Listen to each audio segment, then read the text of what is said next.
Good morning dear A B school student. આપણે last લેક્ચરમાં topic number 16.4 start કરેલું હતું, દેટ ઇઝ ફૂડ કેમિકલ્સ. એટલે કે ખોરાકની ગુણવત્તા સુધારવા માટે, એને લાંબો સમય સુધી જાળવી રાખવા માટે ઓર એને એટ્રેક્ટિવ લુક આપવા માટે આપણે અંદર જુદા જુદા રસાયણનો ઉપયોગ કરીએ છીએ. હવે આપણે જે ટેક્સ્ચ્યુઅલ લેવલનું જે આપણા સિલેબસમાં પોઈન્ટ છે, દેટ ઇઝ ટોપિક નંબર 16.4.1, 16.4.2 અને 16.4.3, તે આપણે તેના પર ખાસ આપણે ફોકસ કરવાનું થાય. 16.4.1 જેને કૃત્રિમ ગળ્યા પદાર્થ એટલે કે આર્ટિફિશિયલ સ્વીટનર્સ કહેવામાં આવે, જે આપણે લાસ્ટ લેક્ચરમાં ડિટેલમાં જોઈ ગયા. શા માટે આર્ટિફિશિયલ સ્વીટનર ઉમેરવામાં આવે? તો જે કુદરતી ગળ્યા પદાર્થ છે, સે ફોર એક્ઝામ્પલ સુક્રોઝ, જેને આપણે ખાંડ કહીએ, તો તેનાથી કેલેરી ઇન્ટેક બોડીમાં ઘણું વધી જાય. બીજી વસ્તુ શું છે કે જ્યારે શરીરમાં કેલરી ઇન્ટેક વધી જતું હોય અને એ કેલરીને જો આપણે એક્સરસાઇઝ કે કોઈ બીજા વેથી આપણે જો એ યુટિલાઇઝ નહીં કરીએ તો શરીરમાં મેદસ્વીપણું એટલે કે ઓબેસિટી અને ડાયાબિટીસ જેવી સમસ્યાઓ સર્જાય, જે ઘણા બધા કાર્ડિયક ડિઝીઝનો ઇન્વિટેશન કાર્ડ છે. માટે જો આપણે આપણી સેલ્ફને ફિટ રાખવી હોય અને સાથે સાથે ગળ્યું પણ ખાવું હોય તો આપણે આર્ટિફિશિયલ સ્વીટનર્સનો આપણા ખોરાકમાં ઉપયોગ વધારવો જોઈએ. બીજી વસ્તુ જે છે એના વિશે આપણે આર્ટિફિશિયલ સ્વીટનર વિશે આપણે લર્ન કર્યું કે એસ્પાર્ટેમ, સેકેરિન, સુક્રોલોઝ, એલિટેમ, એના ઘડપણનો માનાંક જોયો 100, ત્યાર પછી 550, 600 અને 2000. ત્યાર પછી બધાની ઓન કેરેક્ટરિસ્ટિક જે છે કે અમુક રાંધવાના તાપમાને સ્થાયી છે, અમુક રાંધવાના તાપમાને અસ્થાયી છે, અમુક કોલ્ડ ડ્રિંક્સમાં, આઈસ્ક્રીમમાં ઉપયોગી છે. ત્યારબાદ જુદા જુદા જે આર્ટિફિશિયલ સ્વીટનર છે તેની જુદી જુદી કેરેક્ટરિસ્ટિક છે. તે ટોપિક આપણે લાસ્ટ લેક્ચરમાં કમ્પ્લીટ કરેલો. Today we are going to learn 2 more topic about food chemical, that is 16.4.2 food preservatives and 16.4.3 that is food antioxidants. હવે ટોપિકને ડિટેલમાં શીખવા પહેલાં થોડીક આપણે પૂર્વ ભૂમિકા બાંધી લઈએ. તો ખાદ્ય પદાર્થ પરિરક્ષકો એટલે શું, જેને જ ફૂડ પ્રિઝર્વેટિવ્સ કહેવામાં આવે. ઘણી વખત આપણને ગુજરાતી ટર્મિનોલોજી ખ્યાલ હોય, ઇંગ્લિશ ટર્મિનોલોજી નહીં હોય અને આપણે નીટ લેવલ પર એમસીક્યુ સોલ્વ નહીં કરી શકીએ. ઘણી વખત આપણને ઇંગ્લિશ ટર્મિનોલોજી ખ્યાલ હોય પણ એને જ પરિરક્ષકો કહેવાય તે નહીં ખ્યાલ હોય તો આપણને બોર્ડમાં ક્વેશ્ચન પૂછાય તો આપણને નહીં આવડે. તો દેટ મીન્સ ઇંગ્લિશ અને ગુજરાતી ટર્મ બંને આપણે યાદ રાખવાના. ખાદ્ય પદાર્થ પરિરક્ષકો જેને જ આપણે ફૂડ પ્રિઝર્વેટિવ્સ કહીએ છીએ. હવે અહીંયા વર્ડ જોતાં જ ખબર પડે, ફૂડ પ્રિઝર્વેટિવ્સ. ફૂડ પ્રિઝર્વેટિવ્સ એટલે શું કે જે ફૂડને લાંબો સમય સુધી સાચવવામાં શું થાય, આપણને હેલ્પફુલ થાય, તો તેને શું કહેવામાં આવે છે? ફૂડ પ્રિઝર્વેટિવ્સ કહેવામાં આવે છે.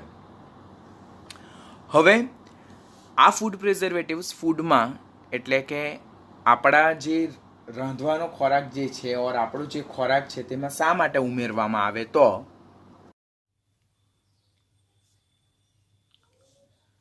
ટોપિક નંબર 16.4.2 જેને કહેવામાં આવે છે ફૂડ પ્રિઝર્વેટિવ્સ. ફૂડ પ્રિઝર્વેટિવ્સ એટલે શું?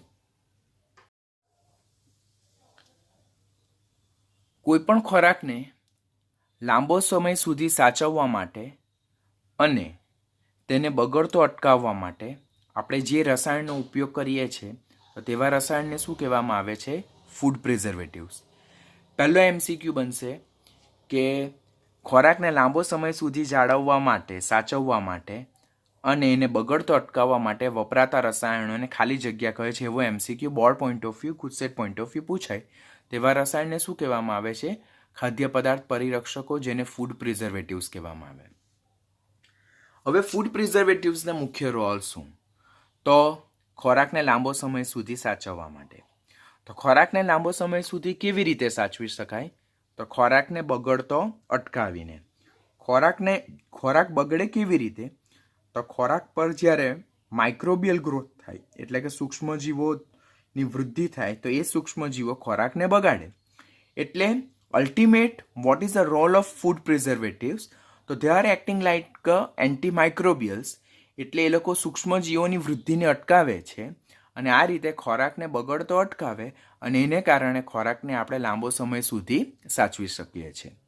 એટલે જે ફૂડ પ્રિઝર્વેટિવ્સ છે they are having main 3 action. Point number 1, they inhibit the microbial growth, સૂક્ષ્મજીવોની વૃદ્ધિને અટકાવે છે. રોલ નંબર 2, કે ખોરાકને બગડતો અટકાવે છે, સ્પોઇલેજ ઓફ ફૂડ, એટલે કે જે ખોરાક છે તેનો સ્પોઇલ થતો બગડતો અટકાવે. અને roll number 3, preserve the food for long period of time, એટલે ખોરાકને લાંબો સમય સુધી સાચવવામાં હેલ્પફુલ થાય છે. Now such kind of food preservatives are divided into type, એટલે એમને બે રીતે વર્ગીકૃત કરી શકાય. કોમ્પિટિટિવ પોઈન્ટ ઓફ વ્યૂ એમને બે રીતે વર્ગીકૃત કરી શકાય. આપણી ટેક્સ્ટબુકમાં આવું વર્ગીકરણ નથી આપ્યું, પરંતુ આપણે નીટ અને જેઈને સાથે સાથે જ લર્ન કરીએ છીએ, તો આપણે સાથે યાદ રાખવાનું કે class 1 and class 2. Class 1 preservatives એટલે શું? કે જે આપણા કિચનમાં અવેલેબલ હોય, હાઉસહોલ્ડ પ્રિઝર્વેટિવ્સ, કે જેમ કે મીઠું છે, ટેબલ સોલ્ટ છે, ખાંડ છે અને તેલ છે, તેને ક્લાસ 1 પ્રિઝર્વેટિવ્સ કહેવામાં આવે. આપણને ખબર છે કે મીઠું, ખાંડ અને તેલ આપણા કિચનમાં અવેલેબલ હોય જ છે. હવે આપણા ઘરે અત્યારે કેરીની સિઝન ચાલે, તો આપણા ગ્રાન્ડ મધર ઓર જે મધર જે હોય, મમ્મી જે હોય, તો તે અથાણા બનાવતા હોય. તો અથાણા બનાવતા પહેલાં રો મેંગો, એટલે જે કાચી કેરી જે છે, અનરાઇપ મેંગો, કાચી કેરી, પાકેલી નહીં, કાચી કેરીના મમ્મી પહેલાં પીસીસ કરે, સ્મોલ પીસીસ.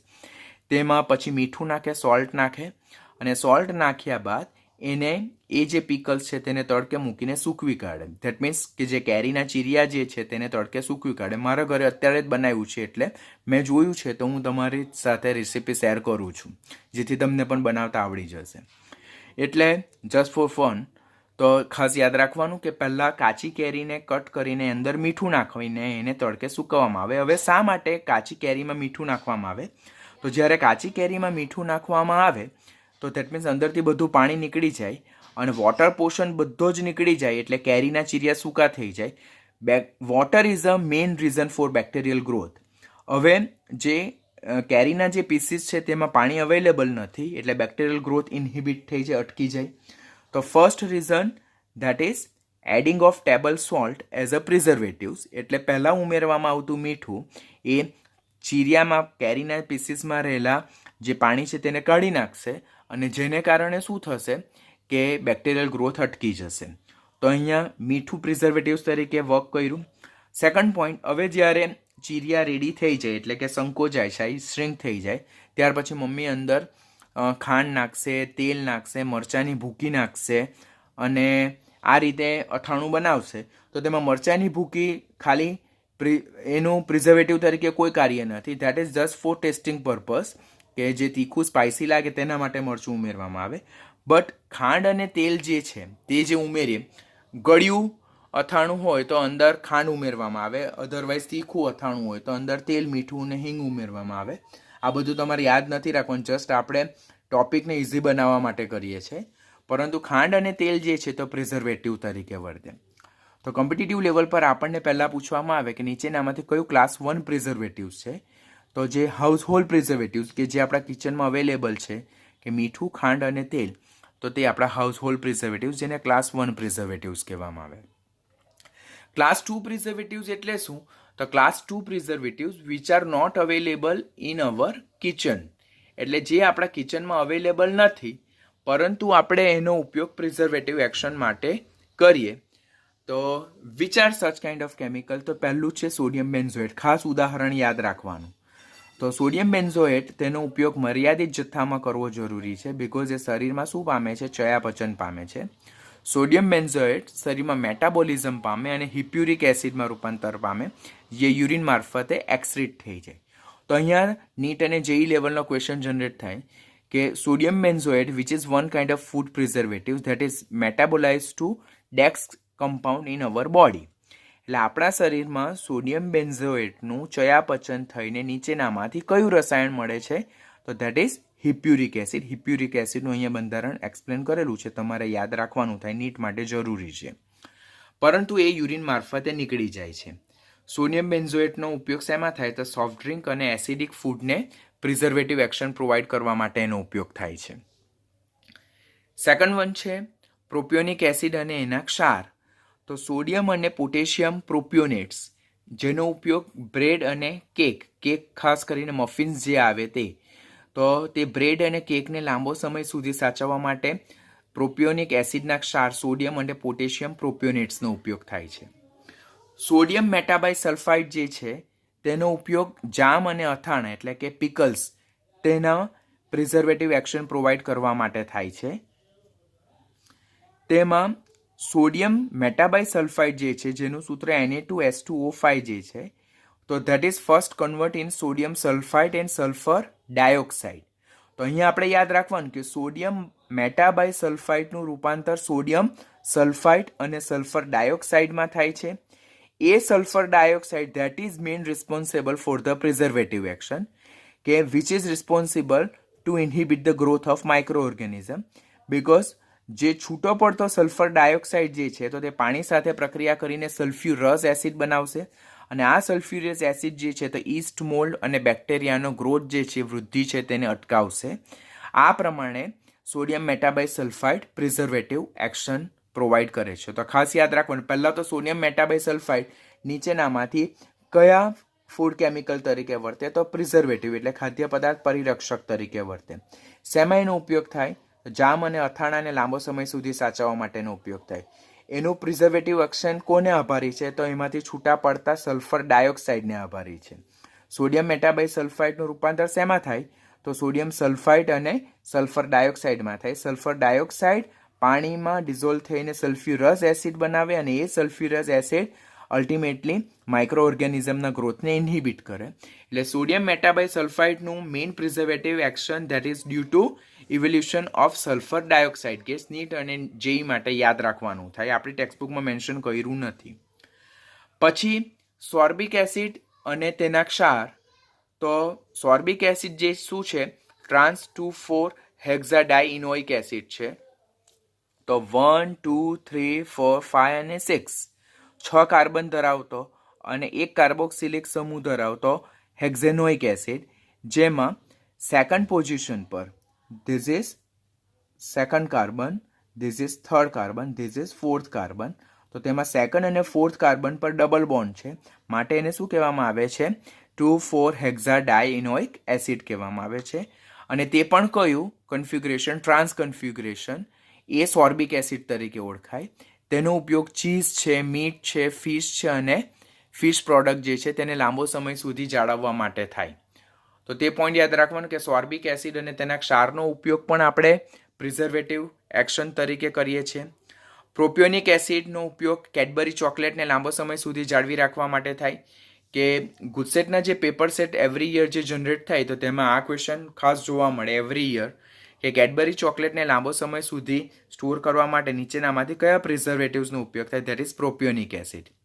ઇપોક્સાઇડ જે છે, ડ્રાય ફ્રૂટ્સ, સ્પાઇસીસ, નટ્સ જે છે એટલે કે જે સૂકા મેવા છે તેને લાંબો સમય સુધી સાચવવા માટે epoxide chemical that is ethylene epoxide અને પ્રોપિલિન ઇપોક્સાઇડનો ઉપયોગ થાય. That is also not given in our textbook, પણ NEET point of view, JEE point of view આપણે યાદ રાખવાનું કે ડ્રાયફ્રૂટને લાંબો સમય સુધી પ્રિઝર્વ કરવા માટે નીચેનામાંથી કયા રસાયણનો ઉપયોગ થાય? ઇપોક્સાઇડ. તમે ઓલરેડી ઓર્ગેનિક કેમિસ્ટ્રીમાં લર્ન કર્યું છે. અને સાથે સાથે પેરાહાઇડ્રોક્સી બેન્ઝોઇક એસિડના એસ્ટર જે છે તો તે પણ એનો ઉપયોગ કયા તરીકે થાય છે? તો ફૂડ પ્રિઝર્વેટિવ્સ તરીકે થાય છે. તો આપણા ટેક્સ્ટબુક પોઈન્ટ ઓફ વ્યૂ કયા કયા ખાસ યાદ રાખવાના? ટેક્સ્ટબુક પોઈન્ટ ઓફ વ્યૂ આપણે મીઠું, ખાંડ, તેલ, સોડિયમ બેન્ઝોએટ, ત્યાર પછી સોર્બિક એસિડ અને તેના ક્ષાર, અને પ્રોપિયોનિક એસિડ અને તેના ક્ષાર યાદ રાખવાના. હું અહીંયા જે ગ્રીન પેનથી મેન્શન કરું છું તો that is given in our textbook. મીઠું, ખાંડ અને તેલ, પછી સોડિયમ બેન્ઝોએટ, ત્યાર પછી સોડિયમ પ્રોપિયોનેટ, સોર્બિક એસિડ અને એના ક્ષાર, અને લાસ્ટ વન જે છે ધેટ ઇઝ પ્રોપિયોનિક એસિડ.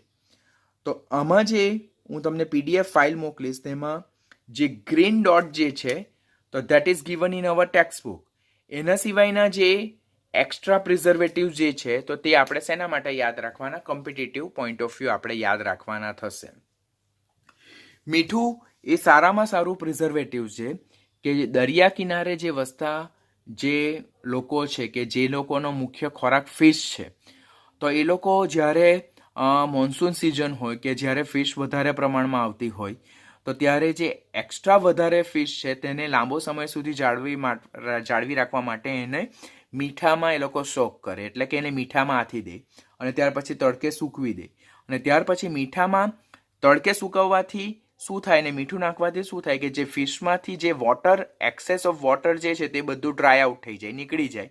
એને કારણે ફિશ સુકાઈ જાય અને બેક્ટેરિયલ ગ્રોથ અટકી જાય અને એ ફિશને એ લોકો આખું વરસ પોતાના ખોરાક તરીકે ઉપયોગ કરે છે. તો ટેબલ સોલ્ટ, મીઠું, NaCl જે છે that is a very good food preservatives which is available in our house hold thing, એટલે કે આપણા કિચનમાં જે અવેલેબલ છે. તો food preservatives against very important MCQ, બરાબર. એના પરથી ખાસ ક્વેશ્ચન પૂછાય કે નીચેનામાંથી કયું ફૂડ પ્રિઝર્વેટિવ્સ છે. ત્યાર પછી જુદા જુદા ફૂડ પ્રિઝર્વેટિવ્સ જે જુદા જુદા આપણા ફૂડ મટીરિયલ્સ છે તેમાં વપરાય, કે પિકલ્સમાં કયું વપરાય, કેડબરીમાં કયું, બ્રેડ અને કેકમાં કયું, જેમ અથાણામાં કયું, બરાબર, ચીઝ મીટ્સ શેમાં કયું. તો એ કોમ્પિટિટિવ પોઈન્ટ ઓફ વ્યૂ આપણે યાદ રાખવાનું થાય. બોર્ડ પોઈન્ટ ઓફ વ્યૂ આપણે કયા પ્રિઝર્વેટિવ્સ છે તેના નામ યાદ રાખવાના, અને ટેક્સ્ટબુકમાં જેટલું વસ્તુ આપેલ છે તેટલું સફિશિયન્ટ છે તો એ બોર્ડ પોઈન્ટ ઓફ વ્યૂ ચાલે. પરંતુ કોમ્પિટિટિવ એટલે કે જેઈ, ગુજસેટ અને નીટ માટે તમારે આટલું એક્સ્ટ્રા કરવાનું જરૂરી રહેશે. નાઉ ટોપિક નંબર 16.4.3 ખાદ્ય પદાર્થમાં એન્ટીઓક્સિડન્ટ, જેને એન્ટીઓક્સિડન્ટ ઇન ફૂડ પણ કહી શકાય. પહેલાં તો એન્ટીઓક્સિડન્ટ એટલે શું, જેને પ્રતિઓક્સિડન્ટ કહેવામાં આવે. ખોરાકને જ્યારે ખુલ્લો રાખવામાં આવે તો ત્યારે હવામાં રહેલા ઓક્સિજનની હાજરીમાં ખોરાકનું માં રહેલા જે તેલીય પદાર્થ જે છે ઓર સમટાઈમ્સ એમિનો એસિડ જે છે તો તેનું શું થાય છે, ઓક્સિડેશન થાય છે. ઓક્સિડેશન થવાને કારણે ખોરાક બગડે, ખોરાકનું ટેસ્ટ બગડે, ખોરાકમાંથી બેડ સ્મેલ પ્રોડ્યુસ થાય અને એને કારણે ખોરાક ખાવા લાયક રહેતો નથી. તો હવે ખોરાકને જો વાતાવરણમાં રહેલા ઓક્સિજન દ્વારા થતી જે ઓક્સિડેશન પ્રક્રિયા છે તેના સામે જો રક્ષણ આપવું હોય તો આપણે એમાં શું ઉમેરવું પડે, રસાયણ કે જે ઓક્સિડેશન પ્રક્રિયાનો પ્રતિકાર કરશે. તો એ પ્રકારના રસાયણને શું કહેવામાં આવે છે, એન્ટીઓક્સિડન્ટ કહેવામાં આવે છે. આમ એન્ટીઓક્સિડન્ટ પદાર્થો ખાદ્ય પદાર્થ પર ઓક્સિજનની ક્રિયાને ધીમી પાડીને ખાદ્ય પદાર્થનું પરિરક્ષણ કરવામાં આપણને ખાસ મદદરૂપ થાય છે. તે જે ખાદ્ય પદાર્થનું પરિરક્ષણ કરે તેનું ઓક્સિજન સામે રક્ષણ કેવી રીતે કરે, તો ખાદ્ય પદાર્થ પર ઓક્સિજન રિએક્ટ થાય તે કરતાં આ પ્રકારના એન્ટીઓક્સિડન્ટ જ ઓક્સિજન પ્રત્યે વધુ પ્રતિક્રિયાત્મક હોય અને પરિણામે તેઓ સેક્રિફાઇઝર મટીરિયલ તરીકે વર્તે. એટલે ખાદ્ય પદાર્થનું એ લોકો ઓક્સિડેશન કરવા દેતા નથી, પરંતુ પોતે જ ઓક્સિડેશન પામે છે અને આ રીતે ખાદ્ય પદાર્થનું ઓક્સિડેશન પ્રક્રિયા સામે રક્ષણ કરે છે. માટે તેમને સેક્રિફાઇઝર મટીરિયલ તરીકે પણ ઓળખવામાં આવે છે. આમ એન્ટીઓક્સિડન્ટ એટલે એવા પદાર્થો કે જે પદાર્થો ખોરાકનું વાતાવરણમાં રહેલા ઓક્સિજન દ્વારા થતી ઓક્સિડેશન પ્રક્રિયા સામે રક્ષણ આપે, એવા પદાર્થને એન્ટીઓક્સિડન્ટ્સ કહેવામાં આવે છે. એ લોકો ખોરાકનું ઓક્સિડેશન નથી થવા દેતા, પરંતુ પોતે જ ઓક્સિજન સાથે રિએક્ટ થઈને પોતે ઓક્સિડેશન પામે અને આ રીતે એ લોકો સેક્રિફાઇઝર મટીરિયલ તરીકે વર્તે. આ જે એન્ટીઓક્સિડન્ટ જે છે તેના ઉદાહરણ આપણે board competitive point of view ખાસ યાદ રાખવાના, બિકોઝ નીચેનામાંથી કયું કેમિકલ એન્ટીઓક્સિડન્ટ તરીકે વર્તે તો તેના રિલેટેડ ખાસ ક્વેશ્ચન પૂછાય. તો પહેલો જે છે that is BHT and BHA, જેને બ્યુટાઇલેટેડ હાઇડ્રોક્સી ટોલ્યુઇન અને બ્યુટાઇલેટેડ હાઇડ્રોક્સી એનિસોલ કહેવાય. ફૂલ ફોર્મ પહેલાં આપણે યાદ રાખવાના. ફૂલ ફોર્મ યાદ રખાઈ ગયા બાદ આપણે એના બંધારણ NEET point of view, JEE point of view યાદ રાખવાના, બિકોઝ આપણને એના બંધારણ બંને કોમ્પિટિટિવ પોઈન્ટ ઓફ વ્યૂ કામ લાગશે. તો they are butylated hydroxy toluene and butylated hydroxy anisole, બરાબર. તો BHT અને BHA જે કમ્પાઉન્ડ છે તે કમ્પાઉન્ડ જે છે તો દે આર ફિનોલિક કમ્પાઉન્ડ. ફિનોલિક કમ્પાઉન્ડ એટલે જો this is benzene ring having OH, તે લોકો ફિનોલિક કમ્પાઉન્ડ છે. તો તેઓ સારામાં સારા એન્ટીઓક્સિડન્ટ તરીકે વર્તે. જે ફૂડ પેકેટ જે છે તો તે ફૂડ પેકેટમાં જે ફેટ્સ જે છે એટલે કે જે તેલી પદાર્થ છે તેને લાંબો સમય સુધી જાળવી રાખવાનું કાર્ય કરે. એ જે ફેટી મટીરિયલ છે તેનું ઓક્સિડેશન થતું અટકાવે અને આ રીતે પેકેજ ફૂડને લાંબો સમય સુધી જાળવી રાખવા માટે BHT અને BHA એટલે કે બ્યુટાઇલેટેડ હાઇડ્રોક્સી ટોલ્યુઇન અને બ્યુટાઇલેટેડ હાઇડ્રોક્સી એનિસોલ જેવા રસાયણનો ઉપયોગ થાય એન્ટીઓક્સિડન્ટ તરીકે. તેઓને જ્યારે ફૂડ પેકેટમાં એડ કરવામાં આવે તો ઓક્સિજન જે ખોરાકમાં રહેલા ચરબી સાથે પ્રક્રિયા કરી શકે તો તેની જગ્યાએ કોની સાથે પ્રક્રિયા કરવા માંડે? BHT અને BHA. બરાબર.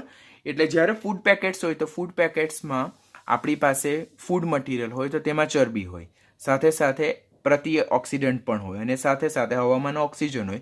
તો હવામાં ઓક્સિજન ખોરાકમાં રહેલા ચરબી અને તેલીય પદાર્થ સાથે પ્રક્રિયા નહીં કરશે, પરંતુ એ વધારે પ્રતિક્રિયાત્મક એવા BHA અને BHT સાથે પ્રક્રિયા કરે.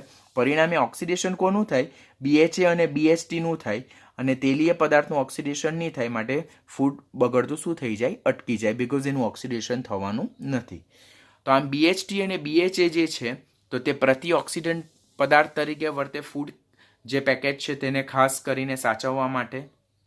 માખણ જેને બટર કહેવામાં આવે તો તેમાં BHA ઉમેરીને એને લાંબા સમય સુધી મહિનાઓ અને વર્ષો સુધી સાચવી શકાય છે. તો ખાસ યાદ રાખવાનું, ટેક્સ્ટબુકની જ લાઈન છે કે માખણમાં નીચેનામાંથી કયું પ્રતિ ઓક્સિડન્ટ ઉમેરવાથી તેને લાંબો સમય સુધી સાચવી શકાય? તો દેટ ઇઝ બ્યુટાઇલેટેડ હાઇડ્રોક્સી એનિસોલ ઉમેરીને એને લાંબો સમય સુધી સાચવી શકાય છે. પછી સિનર્જિસ્ટિક ઇફેક્ટ આપવા માટે એટલે કે ધેટ મીન્સ એની સાથે અલ્પ માત્રામાં જો સાઇટ્રિક એટલે BHT અને BHA સાથે અલ્પ માત્રામાં સાઇટ્રિક એસિડ જો ઉમેરવામાં આવે તો સાઇટ્રિક એસિડ પણ આ ઓક્સિડેશન પ્રક્રિયાનો પ્રતિકાર કરશે અને પોતે પ્રતિ ઓક્સિડન્ટ તરીકે વર્તે. ત્યાર પછી સલ્ફર ડાયોક્સાઇડ અને સલ્ફાઇડ સંયોજનો જેમ કે સોડિયમ મેટાબાઇસલ્ફાઇડ જે છે, સોડિયમ સલ્ફાઇડ છે, તો તેઓ પણ પ્રતિ ઓક્સિડન્ટ તરીકે વર્તે. જે વાઇન છે, બિયર છે, ત્યાર પછી શર્કરા છે, ચાસણી છે, ત્યાર પછી કાપેલા છોલેલા સૂકા ફળો અને શાકભાજીને સાચવવા માટે અને ઓક્સિડેશન પ્રક્રિયા સામે એમને અટકાવવા માટે, બગડતા અટકાવવા માટે આપણે એનો ઉપયોગ થાય છે. હવે કેન્ડિડ ફ્રૂટ, નીટની જે રેફરન્સ બુક છે તેમાં ક્વેશ્ચન પૂછે કે કેન્ડિડ ફ્રૂટને લાંબો સમય સુધી સાચવવા માટે નીચેનામાંથી કયા એન્ટીઓક્સિડન્ટનો ઉપયોગ થાય? તો સલ્ફર ડાયોક્સાઇડ અને સલ્ફાઇડ. જો શર્કરાના, ચાસણી અને કાપેલા છોલેલા સૂકા ફળો એટલે જે છોલેલા ફળો છે તેને લાંબો સમય સુધી સાચવવા માટે સલ્ફર ડાયોક્સાઇડ અને સલ્ફાઇડ સંયોજનનો ઉપયોગ થાય. સાથે સાથે વિટામિન C અને વિટામિન E જેઓ પણ સારામાં સારા પ્રતિઓક્સિડન્ટ તરીકે વર્તે છે, પરંતુ આપણી બુકમાં નથી આપેલું, તે આપણે કોમ્પિટિટિવ માટે ખાસ યાદ રાખવાનું.